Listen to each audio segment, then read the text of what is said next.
Hello বন্ধুরা, সবাই কেমন আছো? আমি তো খুব ভালোই আছি। আর আমি কেন রেডি হয়েছি জানো? আমি একটা জায়গায় যাব।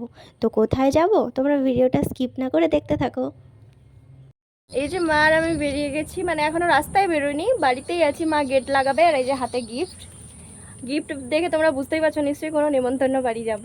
তো চলো তোমাদেরকে পুরো ভিডিওটা আমি দেখাই। আর এই যে রাস্তায় বেরিয়ে গেছি আমি আছি, আর মা ওইদিকে গেটটা লাগাচ্ছে। মা কি একটা বলছিল, সেটা মায়ের দিকে আমি দেখছিলাম। এই যে দেখো এখন রাস্তায় হাঁটছি, তার মধ্যে আবার বৃষ্টিও চলে এসছে। এই যে মা ছাতা ধরে আছে, আমার হাতে মায়ের ফোন, আমার ফোন, গিফট আছে। আবার বৃষ্টিটা দেখছি থেমেও গেল। পুরো ভিডিও করতে পারিনি, একটু ভিডিও করেছি। দেখো আমি একটা রাইস সেরিমনিতে এসেছি। আর এখানে এসে একটু কেত মেরে ভিডিও নিচ্ছিলাম আয়নাতে। গিফট আরে দেওয়া হয়ে গেছিলো, ওখানে আমি ভিডিও করতে পারিনি একটু প্রবলেমের জন্য। গিফট আরে দিয়ে এখানে ওয়েট করছিলাম খাবারের জন্য। যে খেতে চলে এসেছি, বসে বসে বসে ভিডিও করছিলাম। টেবিলের মধ্যে পেপারও দিয়ে দিয়েছিল, জলের বোতল দিয়েছিল। তারপর জলের বোতল দেওয়ার পর পাতাও দিয়ে দিল।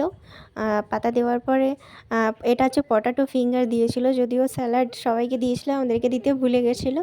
তো যাই হোক, আবার স্যালাড দিয়ে গেল, পটাটো ফিঙ্গার আর সস। পটাটো ফিঙ্গারটা ভালো লাগছিলো খেতে, তাই ওটাই খাচ্ছিলাম। আর রাইস আর চানা মশলাও ছিল, ওগুলো নিইনি। সাদা ভাত নিয়েছিলাম, সাদা ভাত নিয়ে আর পটল চিংড়ি হয়েছিল, পটল চিংড়িটাও মোটামুটি ভালো ছিল, ওটা দিয়ে খাচ্ছিলাম। তারপর চিকেন দিয়ে গেল, ডাল নিইনি আমি, চিকেন দিয়ে খাচ্ছিলাম। চিকেনটা বেশ ভালো হয়েছিল, ভালো লাগছিল খেতে, চিকেনটা দিয়ে খাচ্ছিলাম। তারপর পায়েস, মিষ্টি, পাঁপড় এগুলোও ছিল, চাটনি, ওগুলো আমি নিইনি কিছুই। তাই জন্য হাতটা পরিষ্কার করে বসেছিলাম। আর এদিকে মা দই নিয়েছিল, ভাঁড়ের দই ছিল, দইটা নাকি খুব টেস্টি ছিল, যদিও আমি খাইনি। মা দইটা খাচ্ছিল, টেস্ট করছিল আর বলছিল দইটা ভালো হয়েছে। তারপর খাবার টাবার খেয়ে হাত টাত ধুয়ে এই যে শর্টমোলা নিয়ে বাড়ি যাচ্ছিলাম।